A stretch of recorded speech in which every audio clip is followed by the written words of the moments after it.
સાંભળો મનસુખ, ચુસ્કી ચાની ગયા વર્ષની હિસાબની બેલેન્સ શીટ મને જોઈએ છે. ખબર છે મને ભાગ્યના કેબિનના ડ્રોવરમાં જ હોય છે, પણ રોજ સવારે સાફ સફાઈ માટે કેબિન ખુલે છે. બાકી તો જાતે જ સમજદાર છે.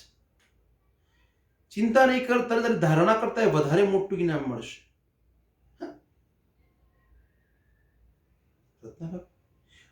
ચાલ, હું તને પછી ફોન કરું છું. અરે ભાભી, શું વાત છે તમારી? તમારી મીટિંગ આટલી વહેલી પતી ગઈ? બેટા રિયા, જો મોટી મમ્મી આવે છે, જા પાણી લઈ આવ ને શામજીને કે ચા મૂકે.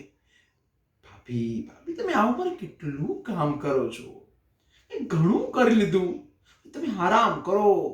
હું તો કહું છું દેશ વિદેશ ફરવા જાઓ ને જિંદગીની મોજ માણો. મારા મતે તમારે તો આપણા ઘરે ગામડે જ રહેવું જોઈએ.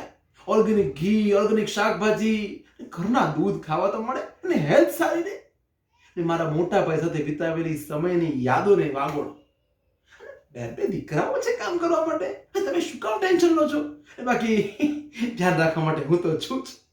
કંઈક અટકીએ તો માર્ગદર્શન માટે તમે ક્યાં નથી? વાત પર વિચાર કરજો. લો, ચાય આવી ગઈ, તમે પીઓ, હું બારે કામ પતાવીને આવું છું. ચાલો, જય શ્રી કૃષ્ણ.